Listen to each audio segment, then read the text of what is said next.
How's it going, everybody? My cup of tea here, back in the reaction video, and we're here to continue watching the Digimon Complete Series Retrospective. Yay, from Billion. So last, I think, was it 2 weeks or 3 weeks ago, we had watched Digimon 02, which was pretty interesting. Which was a sequel to Digimon 01, the original. But now we're here to move on to Digimon Tamers, which I think is its own separate series. I remember it had a cool opening, I think ending as well. It had a cool opening ending song. But other than that, I don't know anything about the show. Nothing at all about the show. So yeah. Let's watch it. I think this will also include the movie as well for Digimon Tamers when I checked the description for like the chapters where to stop at. But yeah, let's get it. Digimon, digital monsters, a line of digital pets created to be an extension of think this is his Tamagotchi, own but marketed thing, towards Tamers. tiny little boys. So muscles and guns and motorcycles and captions. innocent cats turning into scantily clad angels.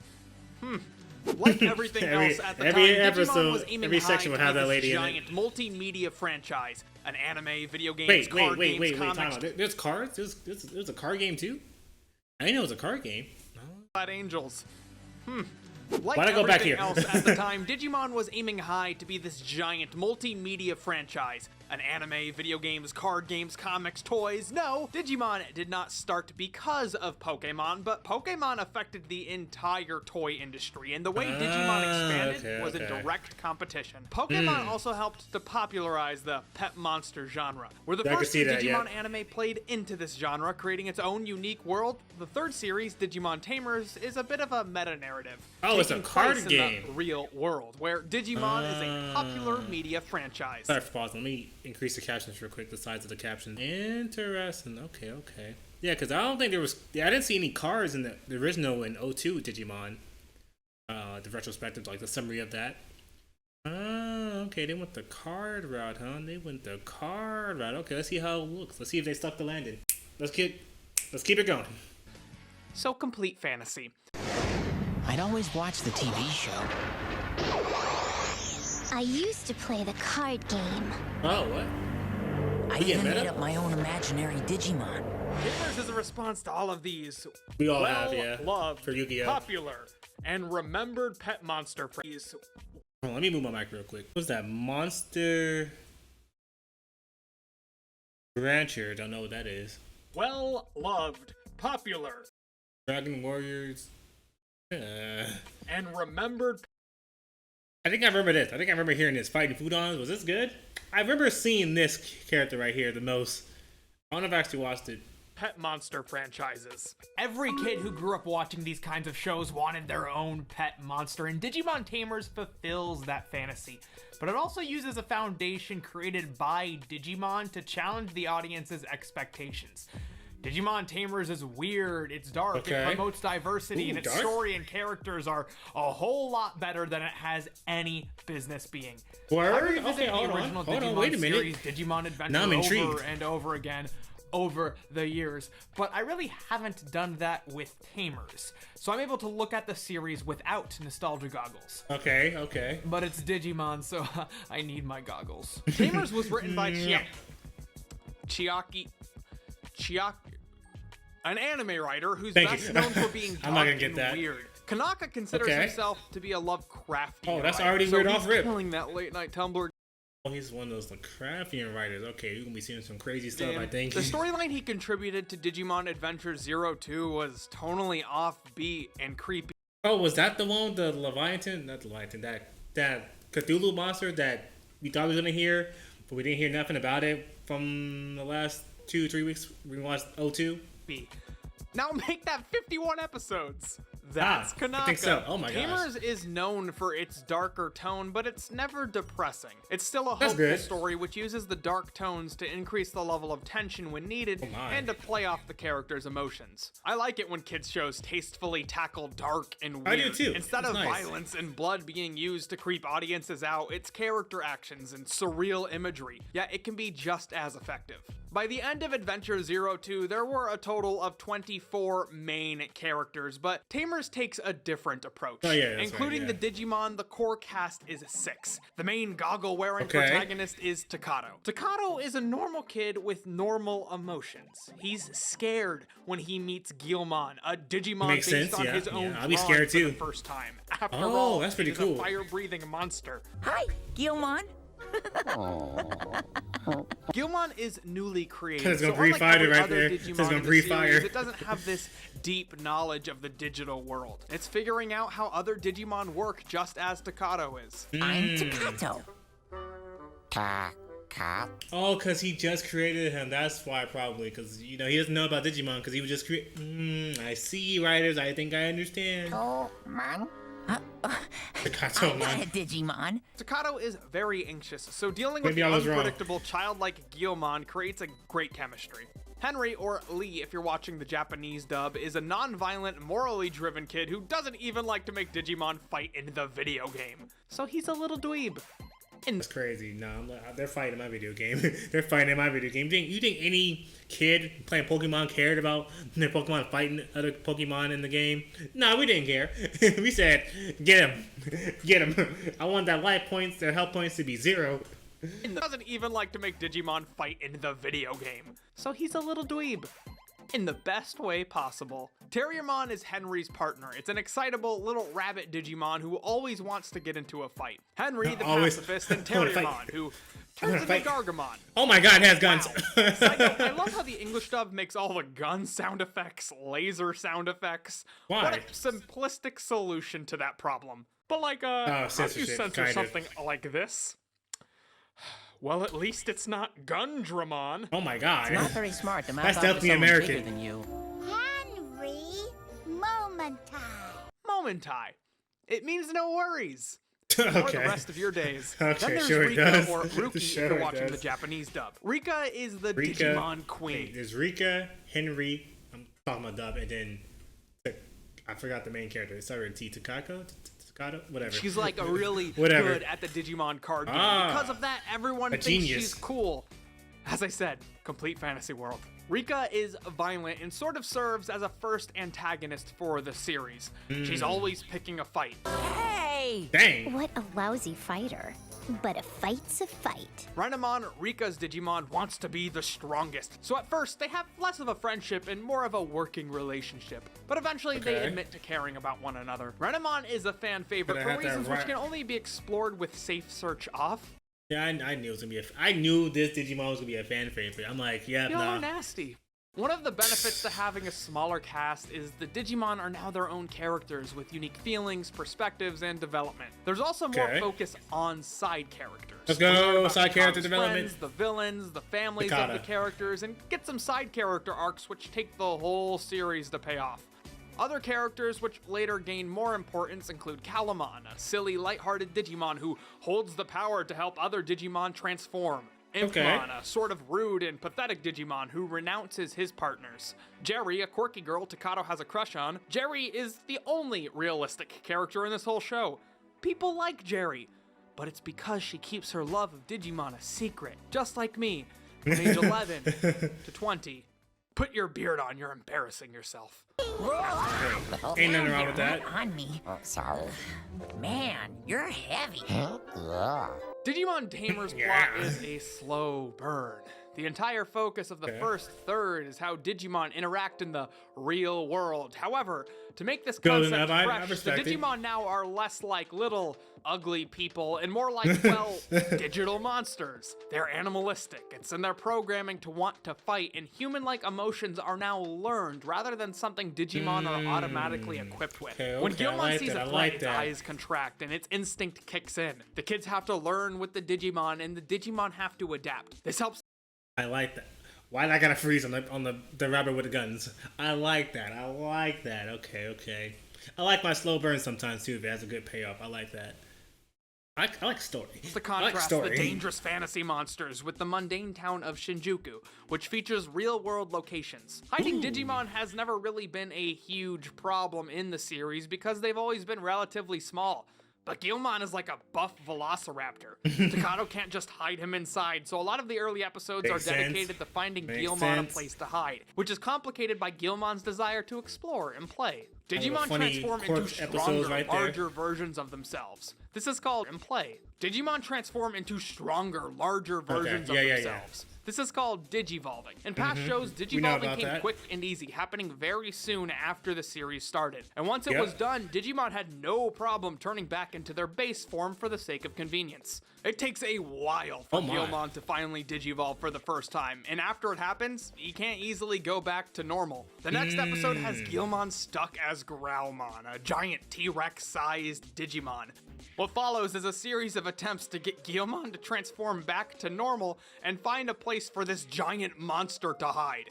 Oh, you still have to hide them. Oh, okay, that's actually very interesting. That's very, very interesting. You still got to figure out how to hide Guilmon, the evolved form of the previous. You understand what I'm trying to say? Okay. It's cute, it's funny, but also Takato has anxieties about losing Guilmon. It's a great balance and creates a problem out of something which was previously normal. Between the challenges the kids face just having their partners, they also have to defeat evil Digimon, which appear in the real world. Takato and Henry are in the mindset the Digimon are living creatures, but Rika wants Renamon to kill them all and absorb their data to become more powerful. One of the things I don't like about Tamers is how they handle the enemy Digimon. This layer of fog automatically forms, which blocks the outside world from seeing what's going on. In Tamers, so much of the focus is Digimon interacting with the real world. It would be much more interesting for the characters to have to try to hide what's going on I see. while the Digimon are fighting each other. It would also make the worries of the government organization Hypnos much more meaningful if we see the damage Digimon are causing. I can see that does kind of feel lazy, like it's just this mysterious ball that acts like a barrier that no one can see inside. I can see it. I can see that being lazy. I gotta hear more, but I can see it. Yeah, that's valid. That's valid criticism.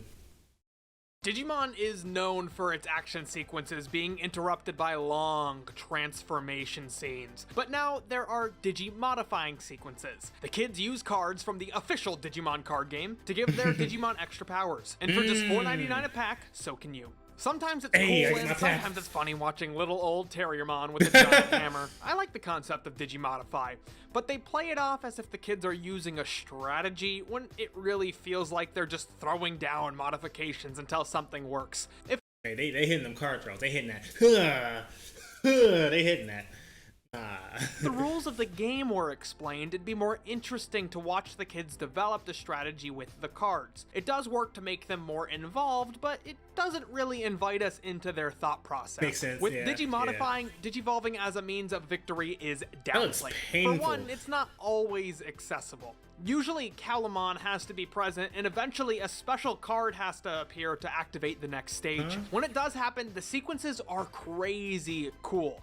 When they're animated in 2D. 2D. Wait, so you have to pull the special card? Can you just have like the special card on the top deck? Like, do you have to make it random? I'm confused because it doesn't seem like you're dueling other Digimon duelers. It's kind of weird because I feel like it's Pokemon mixed with Digimon mixed with Yu-Gi-Oh! Because with the card thing. But if you're fighting under evil Digimon, they wouldn't have that card ability, right? Am I missing something there? It just feels weird. You gotta draw a special card and have a special Digimon that make that all happen makes sense, but the card draw is kind of a little weird. There's this whole black and green Matrix vibe to them, which really helps to sell that digital aesthetic. Tamers tells one story with a beginning, middle, and an end, which is why it feels like such a slow burn. By episode 12 of Digimon Adventure, the first story arc had completed, but Tamers episodes is already ended? That's started crazy. by episode 12. First time viewing, the show may feel like it's dragging, but I watched the first half a second time for this video, and I have to say it's a lot better on a repeat viewing.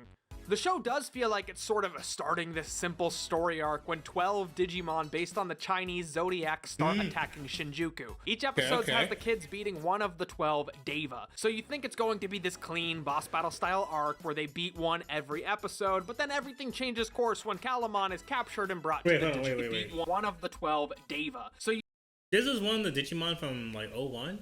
Yeah, because I feel like they've been using like some characters or some Digimon from 01 and Tamers, maybe like a repeat. I don't know. I could be wrong. He looks very familiar, this lion. You think it's going to be this clean boss battle style arc where they beat one every episode, but then everything changes course when Calamon is captured and brought to the digital world. It sets up a simple, predictable storyline just for the purpose of changing course. That's great. Even when they finally arrive into the digital world, it's nothing like the way it was in Adventure. Instead of the Narnia-style fantasy world, it's this desolate wasteland filled with scraps of data trying to form into something No more fun meaningful. here. It's specifically No beauty withholding here. the familiar. But if you're part of the Japanese audience, eventually someone familiar does come along. Rio. Oh Who? yeah. Yay, who? Rio Yeah, was who? supposed to be this familiar face for Digimon fans. A character whose back of the head made a 2-second non-speaking cameo in Adventure 02. Woo! My boy Rio back in it in the Tamers universe. You know the boy Rio, right? The homie Rio. You know what he did there in that scene in particular? Yeah, that guy Rio, yeah. Guy, or not Sky, Sora? Matt? My boy Rio? Let's go. Let's go.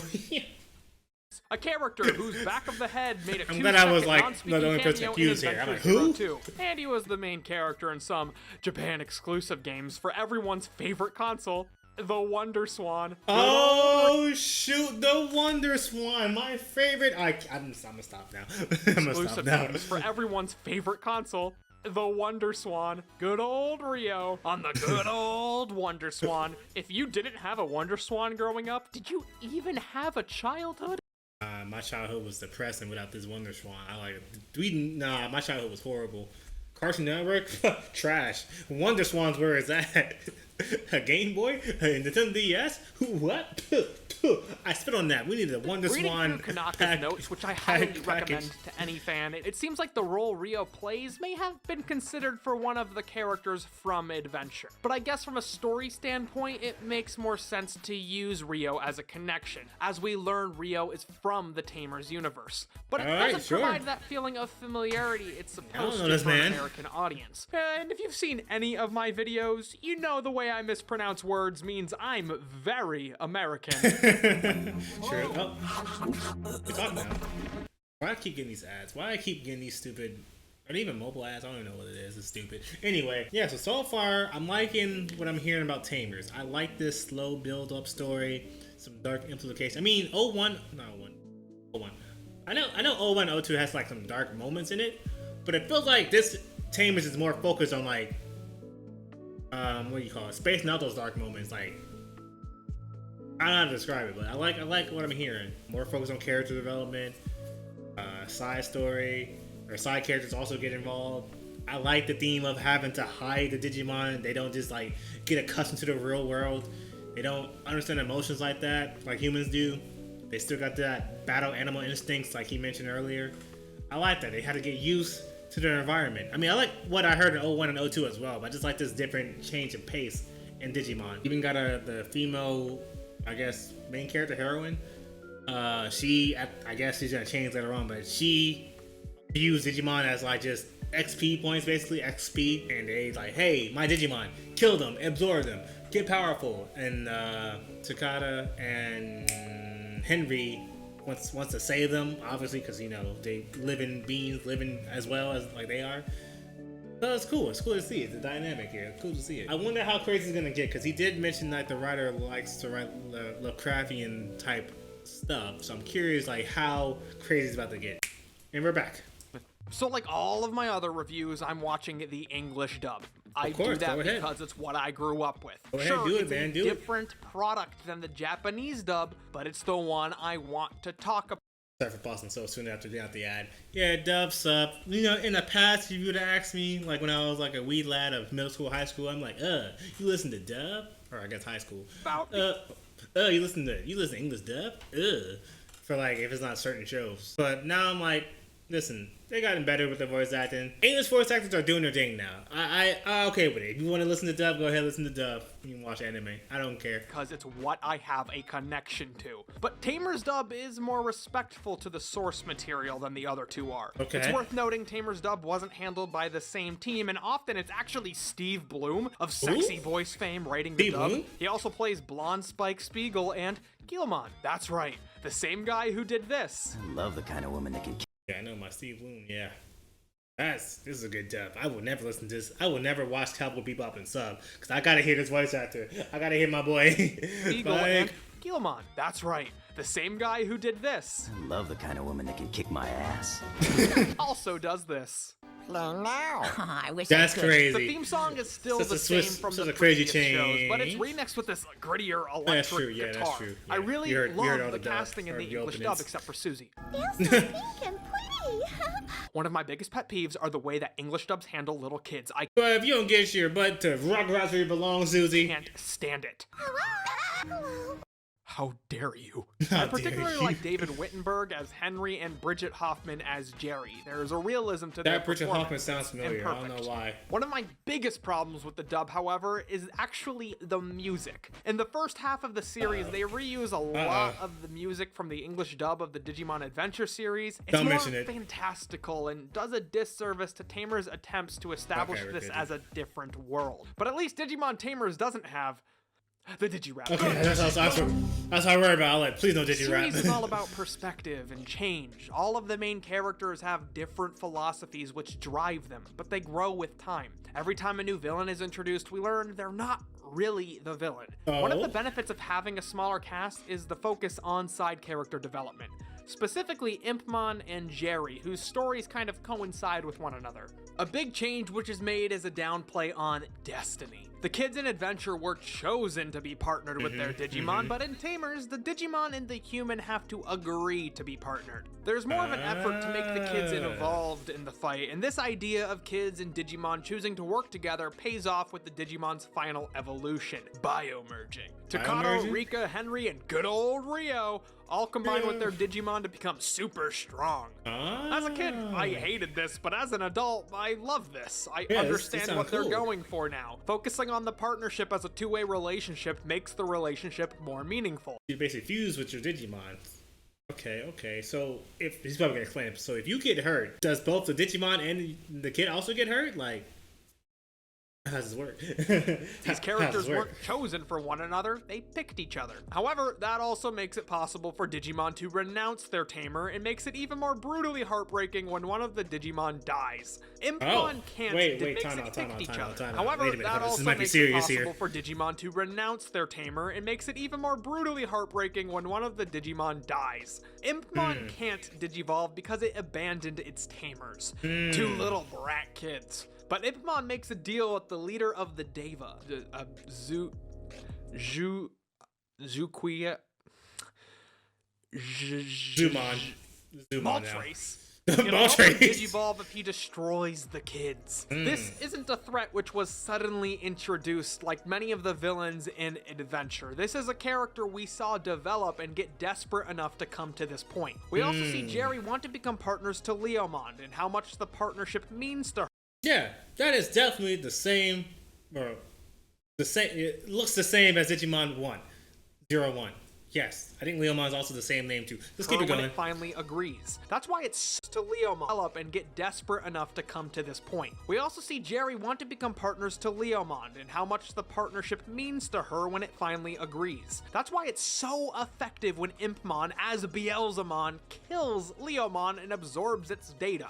that's Impmon's crazy. character arc continues when it later reconnects with its tamers and becomes desperate to earn Jerry's forgiveness, leading up to one of the most emotionally Wait, time out. I think I resonant misheard it. Sorry. So Ipmon.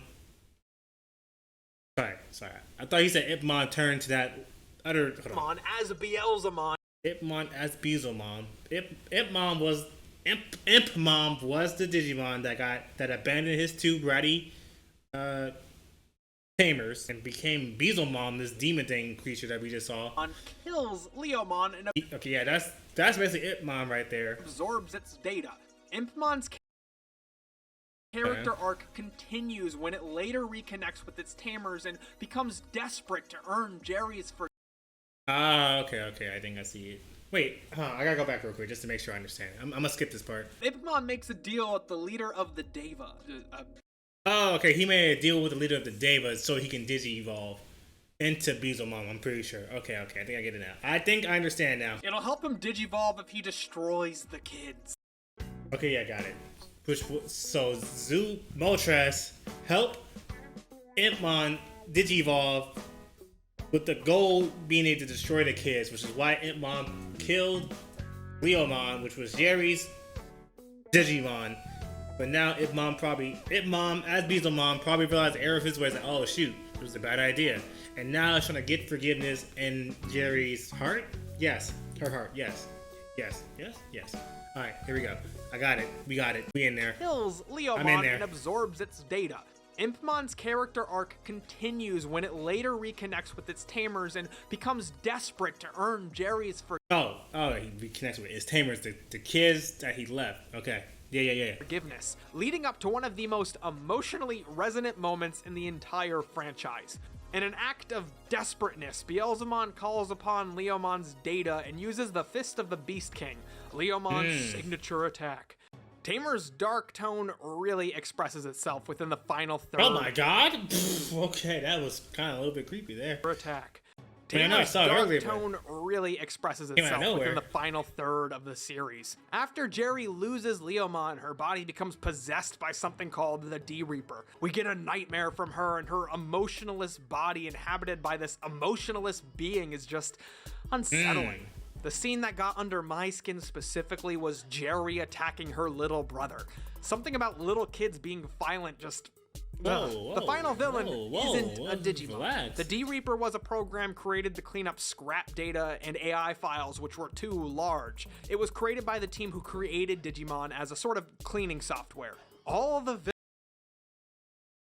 Wait, they created Digimon as a cleaning software? Is that what Digimon is? This cleaning software? Wait, so humans created Digimon? Wait, hold on. Wait, what? Wait a minute, what? So Digimon basically created software? We created... we're gonna keep it moving. It was created by the team who created Digimon as a sort of cleaning software. All the villains are good guys in their own eyes, but the D-Reaper has no philosophy. It's just cleaning up a mess, which happens to be, life. The forms it takes are just so unsettling, and it uses Jerry's voice to communicate, which is also just... that's creepy. It gets under your skin. The ending of Tamers gives no time for celebration. It's sudden, and it's more bitter than sweet. I can't celebrate. It leaves the audience with a small glimmer of hope that the kids may one day see the Digimon again. Tamers is something truly unique. It creates something that is great and genuinely creative out of a franchise which is really just meant to sell toys. And I think that's why people love it so much. It's not a toy commercial. I mean, how do you sell this? You don't. You just don't. I was gonna say, like, some companies be doing like toy grabs when they get they want to keep using the IP a lot. Like Transformers, I think they be having a lot of toy grab. Yeah. Transformers has some boo-boo shows that my friend probably told me about. All for the purpose of selling toys sometimes. Yeah. It's a sincere and emotionally grounded story, using the desires of kids to create a well-meaning fantasy. With the 15th anniversary Blu-ray of Digimon Tamers, there was a special audio drama CD which featured all of the characters in 2018 and ended on a cliffhanger. I'm sorry, I wasn't listening. I'm sorry. Sometimes I forget to listen. The desires of kids to create a well-meaning fantasy. With the 15th anniversary Blu-ray of Digimon Tamers, there was a special audio drama CD which featured all of the characters in 2018 and ended on a cliffhanger. Konaka has expressed interest on a proper return to the Tamers world, but of course I love the series and I would be open to it. However, after watching Digimon Try, I really don't want to see where Digimon would bring Renamon. I'm not gonna go back. I saw what I saw. We're gonna keep it moving. What happened there? Digimon Tamers, Battle of Adventure. I think this is the movie, right?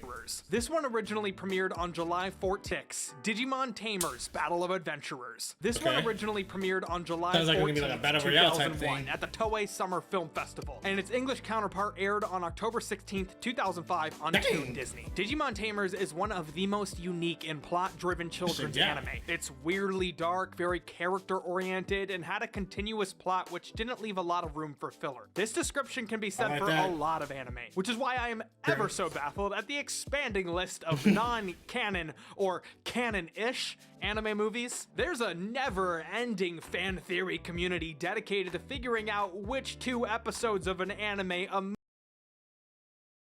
He's not canon. This is probably before, Super happened. I mean, I like this Broly a lot. His backstory, trash. But he's not canon no more. He was never canon. But Super? Now Broly's canon. Fan theory community dedicated to figuring out which 2 episodes of an anime a movie can fit between, without affecting the plot too much. That's what Digimon Tamers Battle of Adventurers is, movies. except a movie-exclusive character shows up towards the end of Tamers without affecting the plot too much. That's what Digimon Tamers Battle of Adventurers is, except a movie-exclusive character shows up towards the end of Tamers. So I don't know. Battle of Adventurers is 51 minutes long, so it's the longest of the films based on an existing anime. Part of the reason it's this long is because there's a lot of moving parts. I also think it's a good time to mention that the auteur of Tamers, Chiaki J. Konaka, had no involvement with this film, as Tamers was still ongoing when it premiered. So Takato and Henry, 2 of the main characters from Tamers, are spending their summer vacation in Okinawa. Takato wants to hang out with his cousin, but Henry wants to see some nerd stuff. Meanwhile, Rika is in Shinjuku just hanging out. And all of a sudden, Omnimon, possibly from Digimon Adventure, is in the digital world, and he needs to stop Mephistomon, who's the reincarnated version of Apocalypmon, also possibly from Digimon Adventure. Kind of like you threw me there, but alright, I think I get it. I dig it. From destroying humanity. Meanwhile, that's pretty important to stop. Who lost her dog to drowning is sad about the virtual pet her dad made her to replace her actual dog. Using these virtual pets, Mephistomon unleashes Digimon onto the world, but the virtual pet replacement dog is really a Digimon, V-Pet, and vaccine made to kill all the other virtual pets, and it does.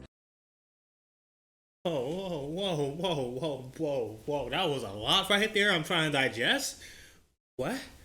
So Mephisto, whatever. The villain is using this guy, the father of the girl whose dog drowned. He's using this program that I guess can create. Let me go back. Let me just go back. I'm not gonna pretend I understood everything. Girl who lost her dog to drowning is sad about the virtual pet her dad made her to replace her actual virtual pet her dad made to replace the pet she lost. Dog. Using these virtual pets, and then I guess he has multiple pets. I guess the father created multiple pets, which is why Mephisto using these pets as Digimon. Mephistomon unleashes Digimon onto the world, but the virtual pet replacement dog is really a Mephistomon unleashes Digimon onto the world. Mephistomon using virtual pets in this software and put them into the real world to fight, unleash havoc. But the virtual dog he created for his daughter is actually a Digimon, which is actually a vaccine to. Okay, I think I understand. The virtual pet replacement dog is really a Digimon, V-Pet, and vaccine. Wait, it's a Digimon and a virtual pet at the same time? My gosh, my brain. Okay. Made to kill all the other virtual pets, and it does. And now they're all dead, like all of my other V-Pets. Then Mephistomon turns big, and they beat him up at the end. Okay, there are so many ideas and things at play here, and a lot of moving parts that end up having to come together. Minami, the girl who lost her dog, is treated so horribly. The film is almost mean-spirited towards her. Why? What'd she do? She's sad about her dog. Dang, then her virtual dog comes to life, and then the virtual dog dies, and that's her story. Dang! What'd she do? Let her live. Let her be in peace. God dang! You took her dog away They took her dog away twice. Poor girl. Justice for me. TheDogDie.com has about half of their servers dedicated to this one movie. Wait, does the dog? What? Okay, sure. Battle of Adventurers looks really nice, however. The tropical aesthetic, the animation, it's all beautiful. There are some really cute moments with Guilmon and Takato's cousin Kai, but ultimately, it's not playing to Tamers' strengths. Digimon Tamers is so dark and so visceral. Yeah. This is just a bad Digimon with an evil plan. In Tamers, the kids were so worried about killing Digimon, and here they're just taking them out like they're little flies. Murdering them. And it's a shame too, because Mephistomon is so cool looking. It's just basically the torso of Satan and the thighs of Jonathan Joestar. I wish something more was done to play to the strengths of Tamers. Especially in a non-canon / canon-ish movie, there's a lot of room to do whatever you want with the characters and story, like including characters from Adventure. So it is implied this is Omnimon from Digimon Adventure, but my question is, why couldn't you just let the kids from Tamers meet Matt and Ty? That would have been fun. Dope. That would have been nice harmless to see. In this context. Just give us a small little crossover, because what are these movies besides kind of being fan service? I said I believed Revenge of Diaboromon was the perfect bite-sized movie for mindless action, but Battle of Adventurers drags on a lot. It definitely has its moments, and it's truly beautifully done, but I do want it to be more like the material it's based on. So quick question, have you seen these movies or heard of them? Because I know they did air in English on Disney Channel. Not until I watched this, William. Not at all. I think he said his name, and I still can't pronounce his name. I am sorry. I'm a failure. But I'm not sure if they ever aired more than once. So probably they may not be pretty obscure to an English audience. And if you have seen them, which ones do you like? Because it's also hard for me to probably find the out first what one that you showed me, the first movie. Films. Number 7, Digimon Tamers Runaway Locomon. I think this is the last movie until we get to, I think it was Frontiers on the list, which is something different. So we're going to stop after this. So let's keep it moving. This one first premiered at the Spring Toei Anime Festival in March 2002. It takes place 6 months after the end of Digimon Tamers, so all of the Digimon have returned to the human world, and they're planning something for Rika. Oh, so this is like a sequel. Okay, so they got to see their Digimon. Cool. Which she seems pretty mad about. All of a sudden, a train misses its stop, and we soon find out it's Locomon, a trained Digimon who's speeding all over the place, all fast-like. Takato gets on the train, leaving Guilmon behind, and Rika and Renamon are able to get on as well. The rest of the cast, including the Hypnos agents, are all working together. I forgot about the Hypnos agent. Takato finds out that Locomon is being controlled by a parasite Digimon who also controls Rika. The parasite makes her remember some pretty sensitive childhood memories. They all find out Locomon is heading to a digital rift, and if they don't stop it in time, it'll unleash chaos onto the world, making evil Digimon come out and attack. The team finally catches up to it and defeats the parasite Digimon. Locomon rides off, and we find out everyone was planning a surprise party for Rika. How nice. Rika sits away from everyone, appreciating what they've done for her, but at a distance. Like Battle of Adventure. Okay, so, yeah. I think the main thing was about stopping this train. They stopped the train. I guess the Parasitemon can, like, spawn after I forgot what happened just then. But I understand the main gist of it. Yeah. Adventurers, this movie did not have the direct involvement of Konaka, but both the writer and director were heavily involved with Digimon Tamers, so it still feels really connected to the world. Konaka even complimented the work they did on the film. What I like about many of these Digimon movies are the self-containment of them. They're usually well-paced, and it's always a treat to see Digimon. Oh no, someone save her, she about to fall off the train. A lot because it really is awesome to go from this to this. While I did enjoy it, I wish the tension and consequences of Locomon hitting its destination were more dire and urgent. I get that unleashing bad Digimon into the world is bad, but that's a problem that characters could solve and overcome in the event of it happening. Not to compare this to the golden child of Digimon movies, but the consequences of all war game is something that the children couldn't solve if it were to happen. In fact, I kind of want to see Locomon hit its destination because that just would mean more giant monster fights. I mean, that is also true. And I do like a lot of giant monster fights. I think a lot of the character interaction along the way in this film is really nice and cute. Like Henry accidentally taking Lotmon, his sister's Digimon, by accident. Guilmon is just this pure baby boy, and watching him try to get to Takato is so great. And seeing Beelzemon for even 2 seconds before getting wrecked is a bit of a treat. However, I think the highlight of this film is Rika's arc. We know through the series that she has a strained relationship with her mother due to the fact that she had Rika at a very young age and is busy working on her career. Oh, they didn't touch upon that in the actual series of Digimon Tamers, like the actual anime. They only did it in the movie. Interesting. This has to be canon. This has to be a canon movie. Due to the fact that she had Rika at a very young age and is busy working on her career. So Rika was primarily raised by her grandmother. Throughout the series, Rika's father is nowhere to be seen. Another deadbeat anime dad, huh? Okay. Join the club there. And her relationship to him is never explored. However, here we get glimpses of their relationship. Oh, never mind. Okay. What I love about Rika as a character is the fact that she's so quiet and reserved. And the way this relationship is explored in the film is also very quiet. Congratulations, Rika Dad. You have left the anime deadbeat dad chamber. Congratulations, you don't want to be in there.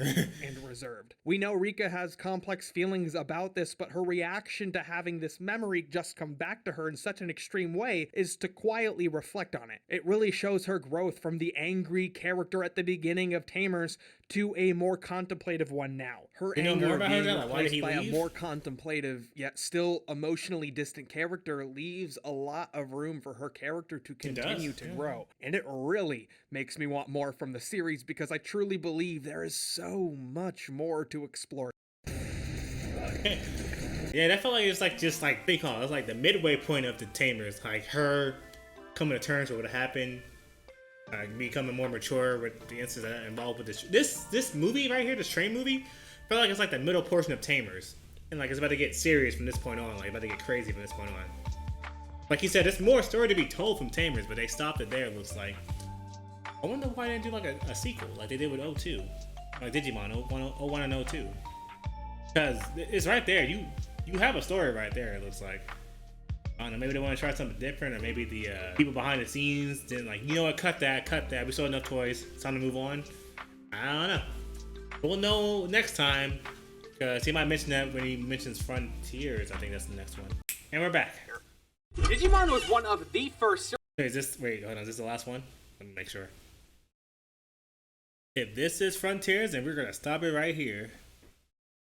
It's Frontiers. It's Frontiers. Yeah, it's the Frontiers. We're gonna stop it right here. We're gonna stop it right here. I remember from the opens. Is Frontiers the one with no Data Squad is when they're in school? I think I saw like a high school version of a Digimon character or main human character. I'm like, oh okay, we just switched all of a sudden. I don't know what Frontiers is about, but okay, this was nice. Tamers might be my favorite at the moment from listening to William talk about it. What he mentioned in the anime portion, I like all of that. Mine is Susie, apparently. I like that. Cohesive story. I mean, fillers aren't always bad, but cohesive story. Kind of like a slow, not super slow, but a slow-paced story, you know, build on the characters, why not? So it's not like a super dragged out story. Compelling villains. Good character. Good writing, it looks like. Dark scenes is great. Not like a lot of dark scenes, unless it's like one of those types of animes. But dark scenes are cool, you know. I like the setting of it. Just like the setting of it. Like I mentioned before, these Digimon don't know about humans like that. Like they don't know human emotions. They're trying to get used to the world. Humans gotta hide their Digimon. And if the Digimon died and your Digimon dies, and you gonna have to take that. You gotta take that to heart. You're gonna be feeling that. You don't get turned into an egg. You're dead. It looks like you're getting absorbed. Oh yeah, there's some stakes. There's a lot. I mean, there are stakes in 01 and 02, but these stakes seems to be more severe in this one because again, they weren't even chosen as well. They weren't even chosen to be like to save the world or whatever. They were like, hey, you guys got Digimon. I guess we'll use you. I'm glad I didn't have to wait super long to continue the Digimon series because I don't want to do that. Next time we're gonna be learning about Frontiers and I guess the Frontiers movie if there is one. Maybe next week. I don't know when yet. But yeah, I'm gonna get this video out. It's gonna be fun. I'm curious what you guys have to say about Tamers because I actually enjoyed Tamers from listening to this, and I hope Frontiers is good as well. I feel like one of these series right here from the Digimon overall is gonna be like someone like, oh shoot, what happened here? I don't know which one it's gonna be, but I feel like one of those series is gonna be it. It has to be. It always happens in something like a series like these. Not always, but it kind of happens. So we're gonna get out of here. Let's stop talking. Stop yapping. So yeah, hope you enjoyed my reaction, and thank you for watching. MyCupOfTea is out of here. Sayonara. I really do wonder why they did not continue Tamers because it felt like that was just like the end of chapter. Well, not end, but like that's like ending of an arc right there when they ended Tamers off as opposed to continue again. But apparently they just stopped it there. And I wonder why. I really do wonder why, because that could have been something right there. That could have been something.